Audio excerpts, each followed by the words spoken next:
Não consigo ir além do teu olhar. Tudo que eu consigo é imaginar a riqueza que existe dentro de você. O ouro eu consigo só admirar, mas te olhando eu posso a Deus adorar. Sua alma é um bem que nunca envelhecerá.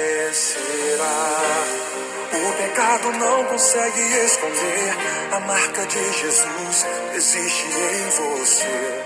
O que você fez ou deixou de fazer não mudou o início, Deus escolheu você.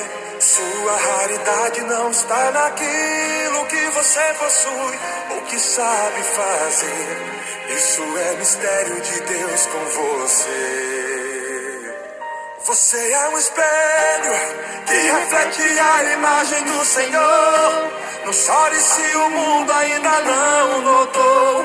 Já é o bastante Deus reconhecer o seu valor. Você é precioso, mais raro que o ouro puro de Ofir. Se você desistiu, Deus não vai desistir. Ele está aqui pra te levar.